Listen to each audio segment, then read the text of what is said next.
My husband got caught having a 10-month affair with my sister after she posted their photos together on Instagram. Now they both want me to forgive them because they say it was just an accident and won't happen again. I, 32F, am completely devastated and don't even know where to begin. I just discovered that my husband Mike, 34M, has been having an affair with my younger sister Emma, 28F, for the past 8 months, and I only found out because she accidentally posted pictures of them together on her Instagram story. The worst part? They both claim it just happened and want me to forgive them because family is forever. Mike and I have been married for 7 years, together for 10. We met through mutual friends in college and everything was perfect. He was kind, attentive, and always made me feel like I was the only woman in the world.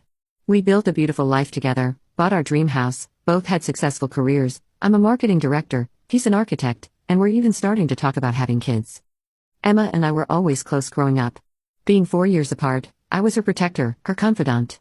When she moved to our city last year after a bad breakup, I was the one who helped her find an apartment, get settled, and even recommended her for a job at my friend's company. I invited her to every family dinner, every holiday celebration. She became a regular fixture at our house, and I was happy about it because I trusted both of them completely. Looking back now, I can see all the red flags I missed.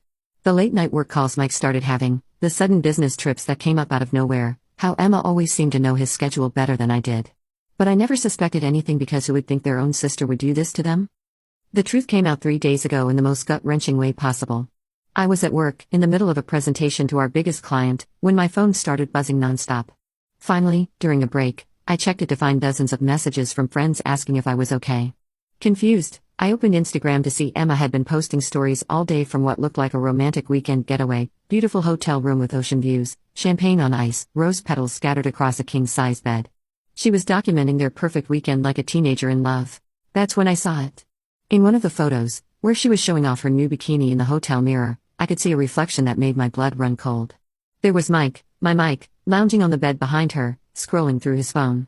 I recognized his watch, the one I'd given him for our 5th anniversary. I recognized his favorite blue shorts. I even recognized the way he was sitting, one leg crossed over the other like he always did when he was relaxed. My entire world stopped spinning. She quickly deleted it, but not before one of my friends had taken a screenshot and sent it to me. I left the client meeting right there, telling my boss I had a family emergency. I drove home in a daze, nearly getting into 2 accidents because I couldn't see clearly through my tears. When I confronted Mike that evening, he broke down and admitted everything. But it wasn't the kind of breakdown where someone is truly sorry, it was the kind where they're just sorry they got caught. Apparently, it started last March when I was away on a business trip. Emma had come over for dinner, something I encouraged because I didn't want her to be alone, and one thing led to another. That's their excuse, it just happened. Like somehow they both tripped and fell into an 8-month affair behind my back. The worst part? They'd been meeting at our house, in our bed, while I was at work. Emma even had the audacity to sit across from me at family dinners, knowing she had been with my husband just hours before. The level of betrayal is beyond anything I could have imagined. When I confronted Emma, she started crying and saying she never meant for this to happen, that she fell in love with Mike and couldn't help herself. She actually said, "You have to forgive me, I'm your sister. Blood is thicker than water." As if that somehow makes what she did okay? Mike keeps saying he made a mistake, that he loves me and wants to work things out, but how can I ever trust either of them again? That night, after hours of crying and screaming, I kicked Mike out. He tried to take our dog, Max, with him, the golden retriever we'd raised from a puppy, claiming he needed something familiar during this difficult time. That was the final straw. I told him he'd lost every right to anything in this family the moment he decided to sleep with my sister. The look on his face when Max wouldn't go with him, just stayed loyally by my side, was the only satisfying moment of that horrible night. I blocked both of them on everything, phone, email, social media, but they're like cockroaches, finding new ways to reach me. They've been harassing my friends and family, trying to explain their side of the story. Mike's mother, who I've always been close with, called me crying about how everyone makes mistakes and how her son is really a good man who just lost his way. Emma's best friend from college reached out to tell me how my sister has been crying herself to sleep every night over the guilt. As if their pain somehow matches or matters more than mine. The most infuriating part? Some people are actually suggesting I should try to forgive them because family is family and marriages can survive affairs. My cousin Lisa had the nerve to tell me about her grandmother's marriage that survived infidelity and how they went on to have 30 beautiful years together. But this isn't just any affair, this is my husband and my sister. The 2 people who were supposed to love and protect me the most. How do you come back from that level of betrayal? Am I crazy for thinking this is completely unforgivable? Yesterday, I found a pregnancy test in Emma's bathroom drawer while I was collecting some of my things I'd left at her place. It was negative, Thank God, but just the thought that they might have been trying to have a baby, or at least weren't being careful. I threw up right there in her bathroom. The idea that they could have created a life while destroying mine was too much to bear. I've moved in with my best friend Sarah temporarily because I can't stand being in that house knowing what they did there. Sarah has been my rock through all of this. She took one look at my tear-stained face when I showed up at her door at 2 a.m. and immediately made up her guest room. She's even taken time off work to help me pack up some essentials from the house when Mike isn't there. I don't know what I'd do without her right now. I've contacted a divorce lawyer and am planning to file papers next week. Part 2. My husband got caught having a 10-month affair with my sister after she posted their photos together on Instagram. Now they both want me to forgive them because they say it was just an accident and won't happen again. Mike keeps begging for couples counseling, saying we can work through this, but I don't see how. Every time I close my eyes, I see them together, in my house, in my bed, laughing at how stupid and trusting I was. My parents are devastated. They keep saying they don't want to choose sides because we're both their daughters, but how is this even a choice? Emma betrayed not just me, but our entire family. She took my husband, my trust, and my sense of security, all while pretending to be my loving sister. I feel like I'm living in some kind of nightmare. How do you even begin to process this level of betrayal?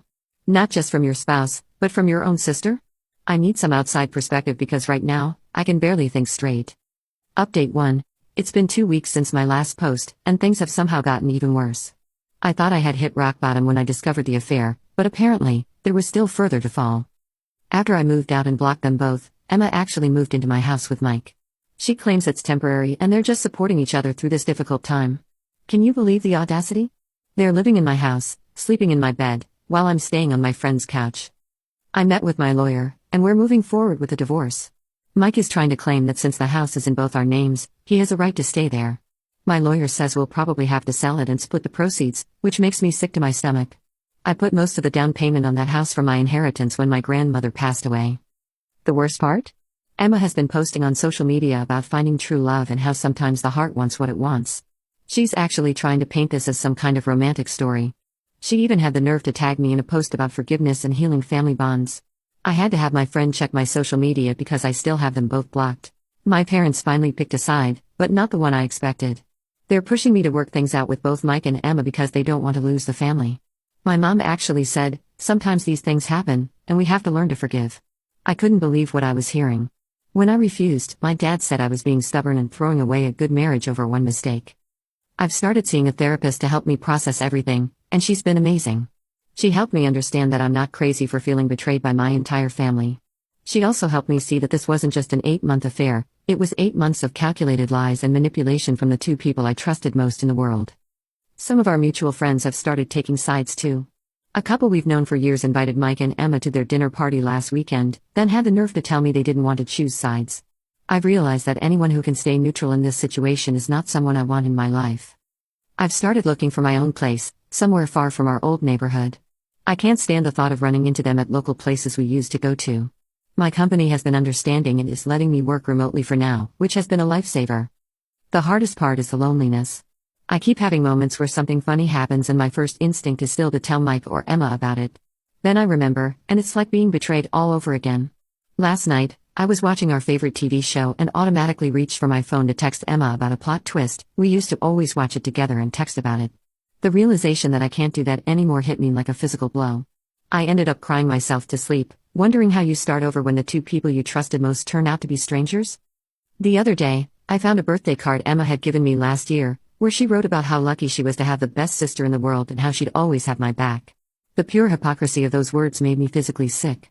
I spent an hour tearing up every card and photo I could find of either of them, then sat in the middle of the mess sobbing. Sarah found me there and just held me while I cried. She's been staying with me most nights because she's worried about my mental state, but honestly, I'm more angry than depressed. How dare they do this to me and then act like I'm the unreasonable one for not forgiving them? Update 2. It's been a month since my last update, and I finally have some good news to share. First, I found my own apartment and moved in last week. It's smaller than our house, but it's mine, and there are no memories of betrayal here. I've been slowly buying new furniture and decorating it exactly how I want. It's the first time in my adult life I've lived completely alone, and it's actually starting to feel empowering. The divorce proceedings are moving forward. My lawyer found evidence that Mike had been using our joint account to fund his dates with Emma, expensive restaurants, hotel rooms, even jewelry. This has strengthened our position significantly. We're pushing for a better settlement based on his financial infidelity on top of the emotional betrayal. 2 weeks after I moved out, Emma finally left my house after our extended family got involved. Our Aunt Marie, Mom's sister, saw Emma's social media posts and was disgusted. She reached out to me and has become my strongest ally. She told my parents they should be ashamed of themselves for not supporting me, and suddenly they're singing a different tune. Funny how that works. The most satisfying development? Emma's workplace found out about the affair. Turns out sleeping with your sister's husband doesn't stay secret in professional circles, and she's been having a hard time there. Remember how I mentioned I recommended her for that job? Well, my friend who hired her is firmly on my side, and while they can't fire her for personal issues, they've made it clear she's not going to advance in the company. Mike tried to reach out again, this time with a letter about how he lost himself and made the biggest mistake of his life. He claims he started therapy and realized he doesn't actually love Emma, it was just an escape from our routine life. Too little, too late. I sent the letter straight to my lawyer without reading past the first paragraph. I've started reconnecting with old friends I had lost touch with during my marriage, and it's been incredible. They've been so supportive, and it's helped me remember who I was before I became Mike's wife or Emma's sister. I've also joined a support group for people dealing with infidelity, and their stories have helped me feel less alone. Part 3. My husband got caught having a 10-month affair with my sister after she posted their photos together on Instagram. Now they both want me to forgive them because they say it was just an accident and won't happen again. My therapist says I'm making remarkable progress, but I still have moments where the pain hits me like a truck.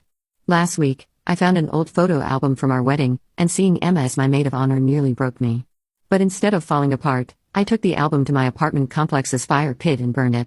It felt like releasing something. Update 3. 6 months have passed since D-Day, and my life has taken a completely unexpected turn. The divorce was finalized last week, and I got a much better settlement than expected. Mike's lawyers advised him to be generous given the circumstances, so I got to keep most of my inheritance money plus a significant portion of our other assets. The house sold quickly, and while it was painful to let it go, the proceeds have given me a fresh start. I've not only furnished my new apartment beautifully but also invested in myself. I'm taking some business courses and planning to start my own marketing consultancy. The biggest surprise? Emma and Mike broke up spectacularly 3 weeks after the divorce was finalized. Turns out their true love couldn't survive reality. From what I've heard through mutual friends, they started fighting constantly once they had to deal with real-life issues instead of just sneaking around. Emma expected Mike to propose once our divorce was final. Delusional much? But he told her he wasn't ready for another commitment. Emma showed up at my workplace last week, mascara running down her face, trying to come crawling back to me with a tearful apology. She caused such a scene that security had to escort her out. Later that day, she tried again with a dramatic apology, claiming she'd made the biggest mistake of her life and lost everything for nothing. She sent me a long email about how she's in therapy and understands now how much she hurt me. I didn't respond, but I did forward it to my therapist, who helped me process my feelings about it. The best revenge has been living well and letting them self-destruct on their own. My parents have been trying to mend fences, especially after Emma and Mike's breakup. They finally acknowledged how wrong they were to push me to forgive the unforgivable. I'm civil with them now, but our relationship will never be the same. Some betrayals change things forever, and that's okay. The most unexpected positive change? I've rediscovered myself. Actually, I've discovered a version of myself I never knew existed, someone stronger and more resilient than I ever imagined I could be. The woman I was before would have crumbled under this kind of betrayal, probably would have listened to my parents and tried to work things out with Mike. But this new version of me? She knows her worth. Without the weight of a cheating husband and a betraying sister, I've been able to focus on what I really want from life. I've started traveling solo, something I always wanted to do but Mike discouraged. I ran my first half marathon last month, started taking cooking classes, and even tried dating again, slowly and cautiously. My support group has become like a second family, and 2 of the women I met there are now among my closest friends. We're planning a divorce party for me next month, not to celebrate the end of my marriage, but to celebrate my new beginning. Looking back at my first post, I barely recognized that broken person who couldn't imagine how she'd survive this betrayal. Don't get me wrong, I still have moments of anger and sadness, but they no longer define me. The pain doesn't go away completely, but it does change. It becomes more like a scar than an open wound, a reminder of what I survived rather than something that's actively hurting me. To anyone going through something similar, I want you to know something, it does get better. Not immediately, and definitely not in a straight line. There will be days when you feel like you're drowning in the pain, when getting out of bed seems impossible, when the betrayal feels so fresh it might as well have happened 5 minutes ago. I still have those days sometimes, but then there are the other days. The days when you realize you haven't thought about them in hours. The days when you catch yourself laughing genuinely at something silly. The days when you look in the mirror and see strength instead of heartbreak. Those days start coming more and more frequently. The key is to focus on yourself and not let their betrayal define your future. They took enough from me: my marriage, my sister, my sense of security, my trust in people. But I absolutely refuse to let them take anything more. They don't get to have my future too. Last week, I ran into Mike's best friend at the grocery store. He started to apologize for everything that happened, but I cut him off. I told him I didn't need or want his apology. I told him I was happy, genuinely happy, and that I hoped he would tell Mike that. Not because I want Mike to know I'm doing well, but because I wanted to say those words out loud and mean them. And I did mean them. The woman writing this update is not the same woman who wrote that first post in tears, sitting on her best friend's couch wondering how she would survive. That woman was broken, but she put herself back together, piece by piece, stronger than before. If you're in that place now, hold on. Keep breathing. Keep moving forward. One day you'll look back and realize that the thing that was meant to break you actually set you free. Life is different now, but in many ways, it's better. I'm stronger, wiser, and finally putting myself first. Last week, I went on my first real date since everything happened. It was nothing serious, just coffee with a guy from my running group, but it felt like a huge milestone. I didn't spend the whole time comparing him to Mike, didn't feel guilty about laughing at his jokes, didn't once think about what my sister would think. It felt like freedom. The greatest revenge isn't making them suffer, though I won't lie, hearing about their messy breakup was satisfying. The greatest revenge is living your best life and meaning it. Yesterday, I passed by our old favorite restaurant, the one where Mike proposed, where we celebrated every anniversary. For the first time, I didn't feel that stabbing pain in my chest. Instead, I walked right in, got a table for one, ordered my favorite meal, and enjoyed every bite. The waitress who knew us as a couple asked about Mike, and I was able to say we're divorced without my voice shaking. Sometimes the worst betrayals lead to the best transformations. I lost a husband and a sister, but I found myself. And you know what? That's a trait I'm finally at peace with. Here's to new beginnings, and to the strength we never know we have until we need it.